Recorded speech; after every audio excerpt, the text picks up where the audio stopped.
All right, so I just was researching what lenses I can sell, get some money, and maybe I can buy a new one and still keep some money because I have some nice lenses. And the decision came down to three lenses: the Power Zoom 1635, Tamron 20 to 40, and then the Sony 20 to 70 f4. And I am shooting on the 20 1.8, going back and forth like, well, which one is this one, what do I need, what about the look I like? And I thought way too much about it, overthought about it, and I decided right now I'll just sell my lenses. I'll just say them. There's a 20 Tamron 28 to 75. I'm going to sell that. I'm going to sell my Sony 1635 GM. I think that will leave me with just primes at this point, which is wild to think of it. So I'll have the 20, the 35, 55, and an 85. All primes, no zoom lenses, which is crazy because zoom lenses are so good. And I thought, well, what about like vlogs and stuff like that? Well, this 20 millimeter is perfect. I don't like necessarily the look beyond 20 millimeters, such as 16, as much as just too much distortion. But like right here, this is good. Plus the 20 millimeter, the distortion or lack of one on this prime 20 millimeter is like such straight lines. It's unbelievable. I've never seen a wide angle lens that looks like this one. Every 20 millimeter on the Tamron, the Sony, any zooms, which is generally every 20 millimeter, has wild barrel distortion. And this prime is super clean, very, very straight. So I thought, well, that plus clear image zoom or digital zoom is totally fine. And it's super light. Maybe I'll get the 20 to 70, but it is pretty big. That like kind of defeats the purpose of a thing. And then I was like, well, what about portraits? I'm going to want to take a couple photos if I'm traveling and so on. Well, honestly, my phone is a perfect photography device. And with the apps that can mimic things on storage reasons, I shoot JPEG. There's no real reason at this point, unless I'm doing like specific kinds of photography, that I need the higher end camera. And I'm shooting on a Sony a7S III. So the 12 megapixels does limit me a little bit. I've been shooting on this camera for 5 years, whenever it came out.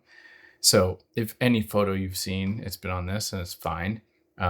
But the thinking was, there's these particulars about the lenses and all these things. And that's where I was overthinking.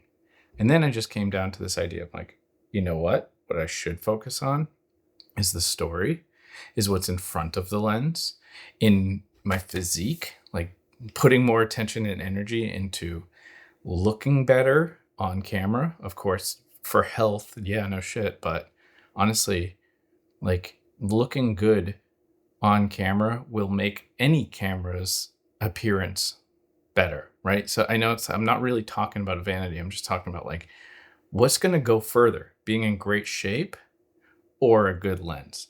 And of course, being in better shape is going to go a lot further. And of course, the story is going to go even further. So if I can focus my attention from how I'm creating, which is kind of what I've been obsessed with lately because I've been struggling with certain problems, to what I'm creating, that is a leveling up of my content, of my brand, of me, of my attention, my energy, minimalism, just focusing, clarity. So I wanted to make this video to talk a little bit about the gear, what I've been thinking about, and sharing the idea of like, maybe you're like me who's overthinking the wrong thing. What would be great is to be thinking about what it is I want to film, what is it that I want to share, and those things. Now, I am super happy with this setup. It's kind of perfect, honestly. And I think until I got this little perfect setup, I would be overthinking it. Everybody's setup is different. And it's so easy to get focused on the gear when really the most important thing is what happens that the gear is filming.